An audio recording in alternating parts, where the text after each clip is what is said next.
చిరంజీవి వల్లనే నేను వచ్చాను ఇది చెప్పుకొచ్చాడంటే అర్థం ఏంటి? జనసేన వైపుకి వెళ్తున్నాడు. ఇప్పుడు ఏంటంటే కాపు సామాజిక వర్గానికి సంబంధించిన వాళ్ళు ఎక్కువ మంది పవన్ కళ్యాణ్ వైపుకి వెళ్లేందుకు ఇష్టం చూపెడతారు.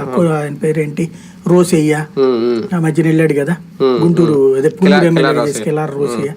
అట్లాగే ఇంకొకళ్ళు అప్పుడు ఇద్దరు కదా, మొత్తం ముగ్గురు వెళ్ళారు కదా, బాలినేనితో పాటు ముగ్గురు వెళ్ళారు. ఆ ముగ్గురు కిలార్ రోసయ్య కూడా ఇంకొక అతను కూడా ఎవరు వెళ్ళారు కదా, అతను కాపు సామాజిక వర్గానికి సంబంధించిన కదా. అట్లాగా ఇప్పుడు వెళ్తా ఉంటారు. వీళ్ళకి ఏంటంటే ఒకటి అధికార పక్షంతో ఉంటే తమ జోలికి రారు. రెండోది ఏంటి, ఇప్పుడు ఎలక్షన్స్ కాదు, ఎలక్షన్స్ రోజున ఎవరు గెలుస్తారో చూసుకుని టికెట్లు మళ్ళీ అప్పుడు వీళ్ళకి టికెట్లు ఇస్తారనేది కూడా గ్యారంటీ ఏం కాదు.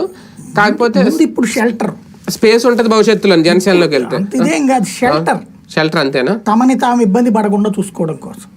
అంటే ఇక్కడ కూడా టీడీపీలోకి వెళ్తే స్పేస్ ఉండదు, జనసేనలోకి వెళ్తే ఉంటదని ఒక ఆలోచన. తెలుగుదేశంలో వాళ్ళు రానియట్లేరు కదా అక్కడికి, అదే రానివ్వడానికి అక్కడే మంది ఎక్కువైపోయి ఉంది.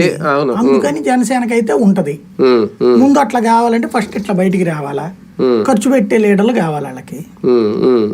జనసేన మొన్న ఎందుకని అన్ని టికెట్లు ఇవ్వలేదు ఈయన అడిగినట్టు 40 అంటే డబ్బులు ఖర్చు పెట్టేవాడు ఎవడున్నాడు చూపెట్టన్నారు. ఇప్పుడు అట్లాగే వీళ్ళందరూ ఇవాళ వెళ్ళిన బాలినేని రేపు ఖర్చు పెట్టగలడు, ఈయన ఖర్చు పెట్టగలడు. కానీ ఒకటి సార్, అవుట్ ఫ్రేమ్ లో చూస్తే మనం బయట నుంచి మొన్న వాసిరెడ్డి పద్మ గారు రాజీనామా చేసిన కూడా అలాగే అనుకున్నాం, ఆమెకు మంచి పదవి ఇచ్చారు, ఈయనకు కూడా మంత్రి పదవి ఇచ్చారు, ఎమ్మెల్యే ఇచ్చారు. కాకపోతే వీళ్ళకి ఒకటే జగన్ నచ్చట్లేదు.